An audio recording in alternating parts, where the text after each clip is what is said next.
എല്ലാവർക്കും നമസ്കാരം.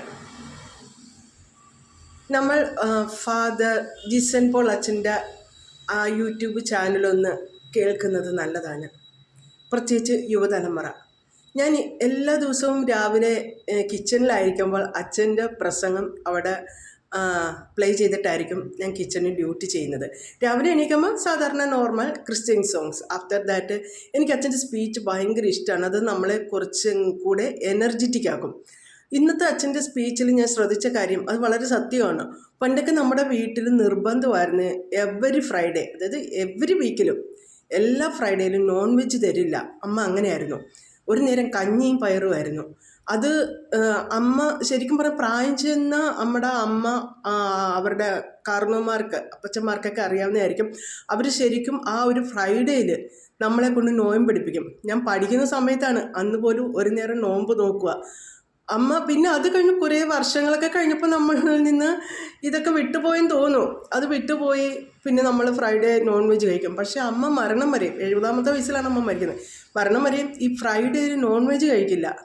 അത് പിന്നെ അമ്മയ്ക്കതൊരു ഭയങ്കര, അന്നത്തെ ദിവസം ഭയങ്കര ഒരു ഉപവാസ പ്രാർത്ഥനയുമാണ്. ശരിക്കും പറഞ്ഞാൽ അച്ഛൻ്റെ പ്രസംഗം കേട്ടപ്പോഴാണ് ഞാൻ ബാക്കിലേക്ക് പോയത്. വളരെ സത്യമാണ്. അന്ന് വീട്ടിലെല്ലാവരും ഫ്രൈഡേയിൽ നോൺ വെജ് അന്നത്തെ ദിവസം ഇല്ല. ബാക്കി എല്ലാ ദിവസങ്ങളിലും ഫിഷ് ആയിരിക്കും. പിന്നെ സൺഡേ മസ്റ്റ് മീറ്റ്, അത് നിർബന്ധവുമാണ്. അങ്ങനെയാണ് പോയിക്കൊണ്ടിരുന്നത്. ബാക്കി എല്ലാ ദിവസവും ഫിഷ് ആയിരിക്കും. പക്ഷെ ഒരു ഫ്രൈഡേ ഞങ്ങളെ കൊണ്ട് വെജിറ്റേറിയൻ കഴിപ്പിക്കും. ഇന്നത്തെ തലമുറയും അത് ചെയ്താൽ നന്നായിരിക്കും. അച്ഛൻ്റെ പ്രസംഗം കേൾക്കാനായിട്ട് നിങ്ങൾ അച്ഛൻ്റെ ഫാദർ ജിസൻ പോൾ നിങ്ങൾ ജസ്റ്റ് ഗൂഗിൾ സെർച്ച് ചെയ്താൽ തന്നെ, യൂട്യൂബിൽ സെർച്ച് ചെയ്താൽ തന്നെ കാണാൻ സാധിക്കും.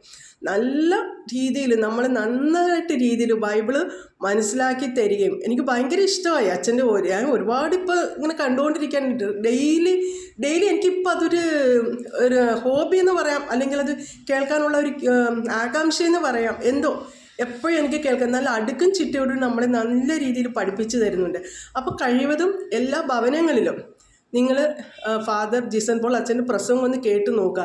ഫസ്റ്റ് പ്രസംഗത്തിൽ തന്നെ ഞാൻ വീണു. അച്ഛൻ്റെ അടുക്കും ചിട്ടയോടും കൂടിയുള്ള ആ ഒരു അവതരണ ശൈലി, നല്ല സ്മൈലിങ്ങോടുകൂടി പറഞ്ഞു തരുന്നത്, ഓരോ കാര്യങ്ങൾ അവതരിപ്പിക്കുന്നതൊക്കെ അപ്പം നമുക്ക് കുറച്ചുകൂടി അറിവും.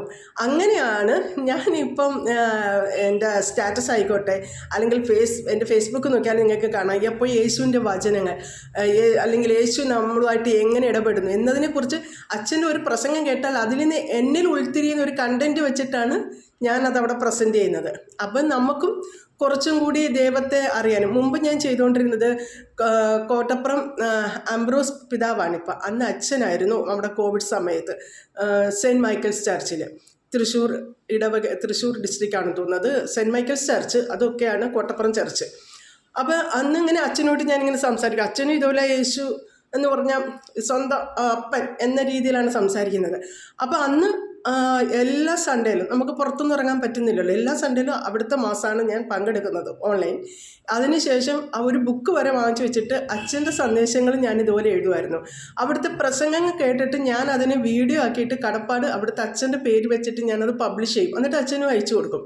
ആദ്യം പെർമിഷൻ എടുക്കും. ഞാൻ ഈ അച്ഛൻ്റെ ഈ പ്രസംഗമാണ് ഞാനിത് വീഡിയോ പബ്ലിഷ് ചെയ്യുന്നത്. എന്നതുപോലെ നമ്മൾ നമ്മുടെ കുട്ടികളെ, പിന്നെ കാർലോസ് അക്വിറ്റസ്, അദ്ദേഹം ഒരു വിശുദ്ധനായ ചെറുപ്പക്കാരനായിരുന്നു. അപ്പോൾ അവിടെയും പറയുന്നുണ്ട്, അദ്ദേഹം വെറുതെ സോഷ്യൽ മീഡിയ വെറുതെ അല്ല ഉപയോഗിച്ചത്. അതായത് നമുക്കൊരു കഴിവ് കിട്ടുമ്പോൾ അത് യേശുവിൻ്റെ വചനം പങ്കുവെക്കാനും കൂടി നമ്മൾ ആ സോഷ്യൽ മീഡിയ ഉപയോഗിക്കുക എന്നുള്ളതാണ്. ഇപ്പോൾ ഈശോ എനിക്കൊരു വീഡിയോ ക്രിയേഷൻ പഠിപ്പിച്ചു വന്നു. അപ്പോൾ ദൈവമഹത്വത്തിന് വേണ്ടിയിട്ട് ആ വീഡിയോ ക്രിയേഷനിലൂടെ യേശുവിൻ്റെ വചനങ്ങളും പങ്കുവെക്കുക. അത് നമുക്ക് ദൈവം എന്തൊക്കെ തരുന്നു അതിനൊക്കെ നമ്മൾ ദൈവത്തിന് നന്ദി പ്രകടിപ്പിക്കുക. ആ രീതിയിലാണ് ഞാൻ സോഷ്യൽ മീഡിയയിലൂടെയും ഇപ്പോൾ യേശുവിൻ്റെ വചനങ്ങൾ പങ്കുവെക്കുന്നു, യേശുവിൻ്റെ സോങ്സ് പാടുന്നു, യേശുവിൻ്റെ പാട്ടുകൾ ലിറിക്സ് എഴുതുന്നു, സ്വന്തമായിട്ട് ട്യൂൺ ചെയ്യുന്നു, സ്വന്തമായിട്ട് പാടുന്നു. അങ്ങനെയൊക്കെ ഈശോൻ്റെ അങ്ങനെ വരികൾ എഴുതാനും അങ്ങനെ അത് സ്വന്തമായിട്ട് ട്യൂൺ ചെയ്യാനും അത് സോഷ്യൽ മീഡിയയിലൂടെ പാടി അവതരിപ്പിക്കാനും ആ ഒരു കഴിവൊക്കെ യേശു തന്നെയാണ് തന്നത്, നന്നായിട്ടറിയാം. അപ്പോൾ അതൊക്കെ നമ്മളത് സോഷ്യൽ മീഡിയയിലൂടെ തന്നെ പ്രസൻറ്റ് ചെയ്യണം. അല്ലാതെ ഞാനിങ്ങനെ ഇപ്പോൾ എന്താ പറയുക മ്യൂസിക്കൊക്കെ വെച്ചിട്ടോ അങ്ങനെ അതല്ല. എനിക്കൊരു വരികൾ പാടാൻ കിട്ടിയാൽ ഞാനത് പാടും.